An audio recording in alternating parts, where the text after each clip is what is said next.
I'm back. We're reading. Seriously, don't feel like reading, but here we go.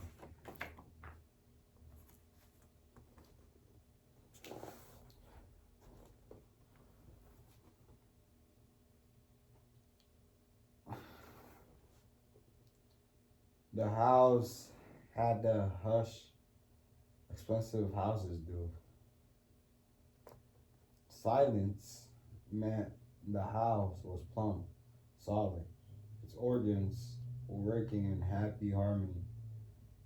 The respiration of the central air conditioning, the vigilance of the expensive fridge, the reliable intelligence of all these digital displays, marking the time in almost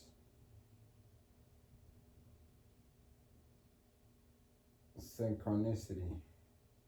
At a pre-programmed hour, the the exterior lights would turn on. A house that barely needed people.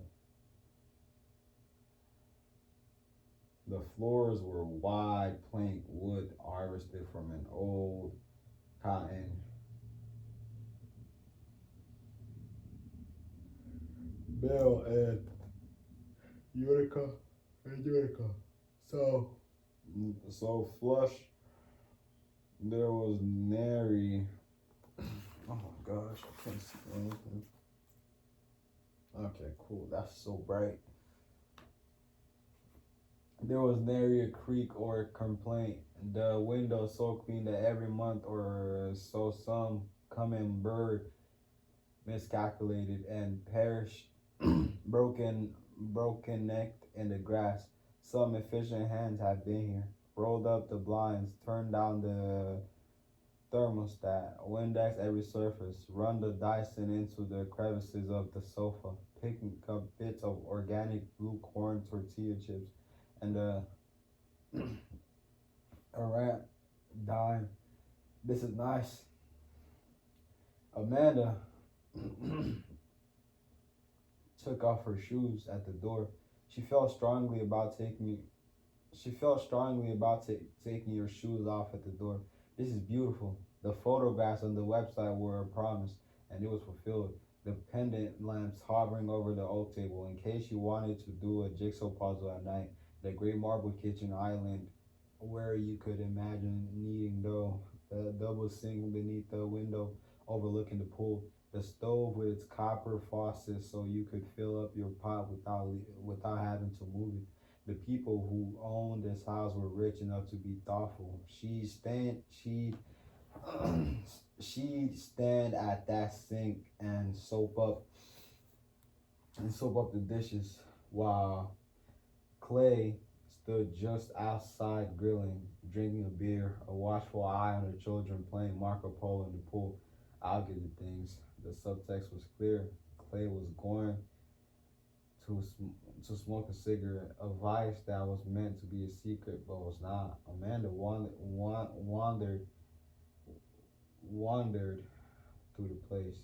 There was a gray room with a television, French doors out to the deck. There were two smallish bedrooms, color schemes of aqua and navy.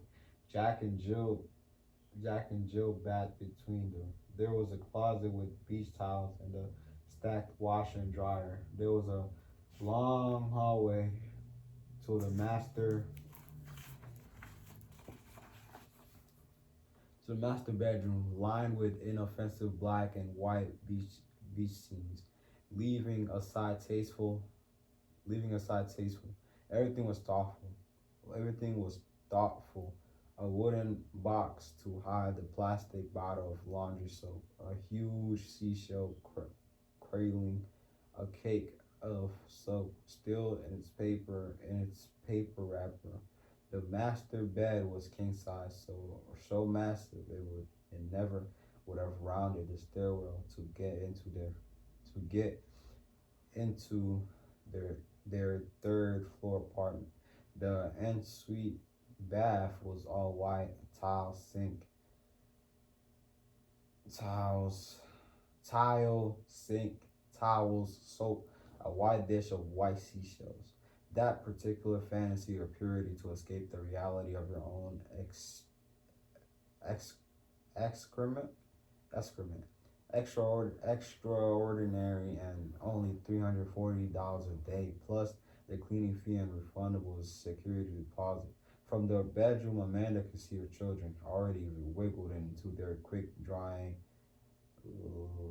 lycra, hurling toward the placid blue. Archie, long limbs and acute angles, convex, barely convex chest, sprouting brown twist at the pink nipples, rose, curvy and jiggling, downy with baby hair, her polka dot one piece straining just so at the legs, pen, pendatum, puden, pudendum in relief, and and anti, anticipatory, anticipatory, anticipatory scream. What is going on? So they're at the Airbnb, right? The kids like the house, and the husband Clay thinks him going out for a little bit for a smoke is a secret, but a whole time that's not even a secret though. I guess Amanda knows. So that's interesting.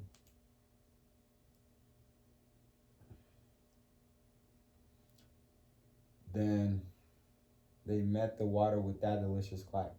In the woods beyond, something started at the sound, fluttered up into view from the general brown of the scene.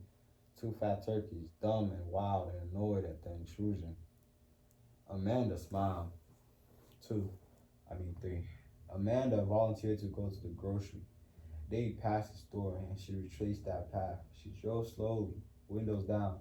The store was frigid, brightly lit, wide aisled. She bought yogurt and blueberries. She bought a sliced turkey, whole grain bread, that heavy mud-colored mustard and mayonnaise. She bought potato chips and tortilla chips and jarred salsa full of cilantro. Even though Archie refused to eat cilantro, she bought organic hot dogs and inexpensive buns and the same ketchup everyone bought. She bought expensive buns and she bought cold hard lemons and seltzer and Tito's vodka and two bottles of $9 red wine. She bought dry spaghetti. Oh my gosh, are you gonna tell me everything that she bought? Oh my gosh. Dang. She bought. Oh my gosh, bro. This is pissing me off. She bought dry spaghetti and salted butter and a head of garlic. She bought thick cut bacon and 2 pound bag of flour and $12 maple syrup in a faceted glass bottle bag bottle like a tacky perfume. She bought a pound of ground coffee so potent she could smell it through the vacuum seal, and size 4 coffee filters made of recycled paper. If you care, she cared. She bought a 3-pack of paper towels and a spray-on sunscreen and a low because the children had inherited their father's pale skin. She bought those fancy crackers you put out when there were guests, and Ritz crackers, which everyone liked best, and crumbly white cheddar cheese and extra garlic on the sliced hard salami. Then she prepared.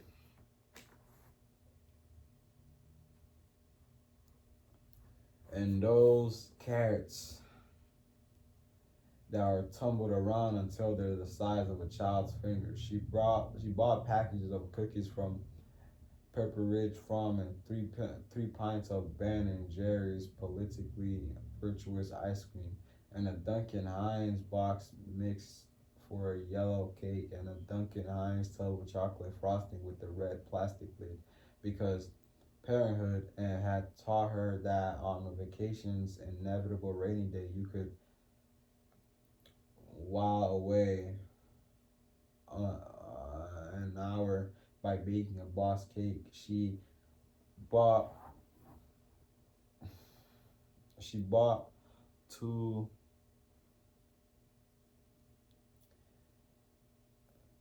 tune cent zucchini, a bag of snap peas, a bouquet of curling kale so green it was almost black. She bought and she bought a bottle of olive oil and a box of Entenmann's crumb top donuts, a bunch of bananas, and a bag of. Oh my gosh, are we still going? Oh my gosh, she bought. Ah, this book is frustrating me. This book is frustrating me. Okay, I get it. She bought all this stuff. Okay, this is practice for keeping my cool.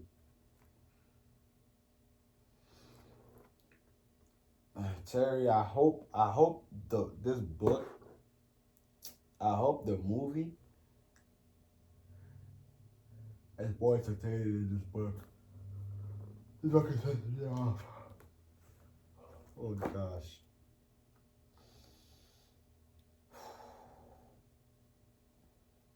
She bought a bottle of olive oil and a box of Entenmann's crumb top donuts, a bunch of bananas, and a bag of wine, nectarines, and two plastic packages of strawberries, a bag of white nectarine, a dozen brown eggs, a plastic box of pre-washed spinach, a plastic container of olives, some heirloom tomatoes wrapped in crinkling cellophane, marbled green and shocking orange. She bought three.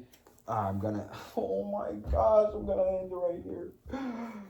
Oh, this book is gonna piss me off. Oh my gosh. Yeah, I'm gonna end it right there. Uh, yeah, I hate this book. I hate it.